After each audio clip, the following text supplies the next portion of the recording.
Ito na sila, oh. Ito na sila, Boss Leo. Nakita ko na.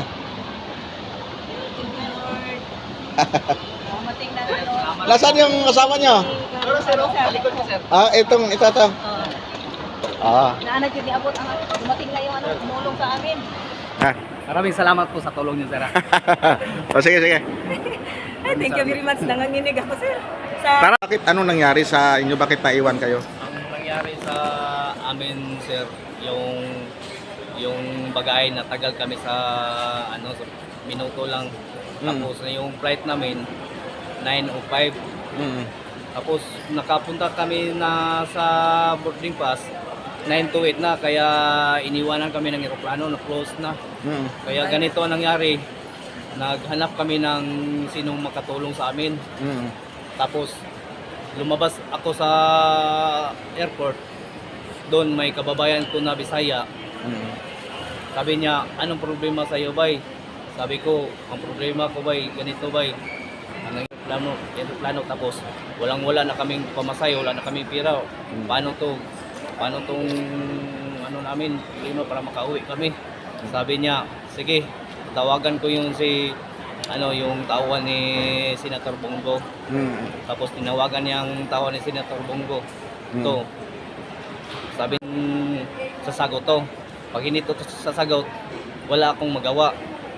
Buti sinasagot yung tawag niya, sir. Sino yung kaibigan ni Si babae yun. Babae? Si Rosela. Rosela, yung tumawag sa... Hindi, yung tinatawagan ni Dominic. Yung Dominic, yun ang nilapitan nyo. Oo, nilapitan ko kasi dati Senator Bongo dati. Kaya nagpapasalamat ko sa inyo, sir. Senator Bongo, tinulungan niyo po ako. Sinong bumili ng ticket nyo? Uli? Si Senator Bongo po. Si Senator Bongo. Yung si Christian, Opo. yung Nagpasalamat ako kay Sir Christian po, Bongo, na sa pagtulong nila sa amin. Na kaming tatlo ang naiwan sa eroplano po sa flight 5G 981 yung number. naiwan kayo. Opo. So kinuhaan kayo kagad ng ticket ni Christian ko. Opo. Pagkabukas na. Kayo tatlo. Oo. Kaming tatlo po. Kaya nagpasalamat ako sa Panginoon din at sa lahat ng mga staff ni Senator Bongo po. Lalo na sa mga tumutulong sa amin lahat. Ikaw, sir, salamat din. Oo, lang man. Kasi ako, tinawagan lang ako ni Boss Leo.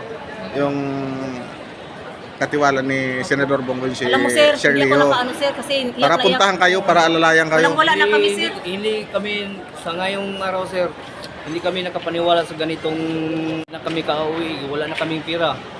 Ang sa amin, ang ano ko na sa inyo, sir, maraming salamat po, nakauwi na kami. Tapos May ticket na. Mabait talaga si Senador Bongo. Sobrang Mabait bait talaga. talaga si Bongo po. Oo, matulungin talaga yung tao na yun. Kaya Malaki talaga na pagsasalamat namin sa kanya si Senador Bongo. siya yung Kasi siya dapat yung lagi nating Kasi suportahan. nagkakataon na pag-uwi namin sa probinsya dahil sa kanya. Go! Oo.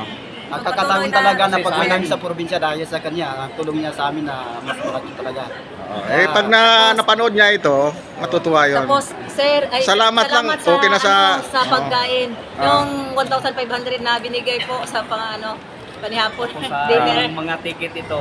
Sir, maraming salamat. Malaking Thank you, bagay na to Lord. sa amin, Thank you, sir. Sir Bongo, at saka kay Hindi ka Christian namin po. makalilimutan kahit anong Tulungan natin. Kasi doon sa amin sa Manikling, sikat na sikat daw si Senator Bongo eh. Bongo kami. Ayun. Kaya Bongo. pamangkin niya si Angel Go, yung mayor namin, doon sa Bato-Bato.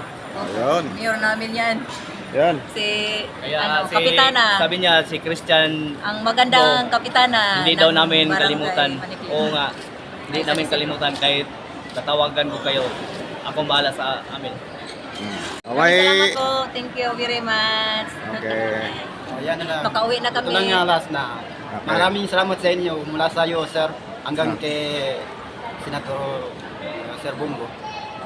Okay. Sa anak niya. Makakarating sa kanya to, makikita, mapapanood niya ito.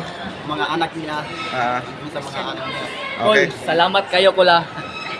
Salamat kay sa imong tabang sa amo. Okay lang, okay lang. Okay lang. Thank you din. Thank you, Lord.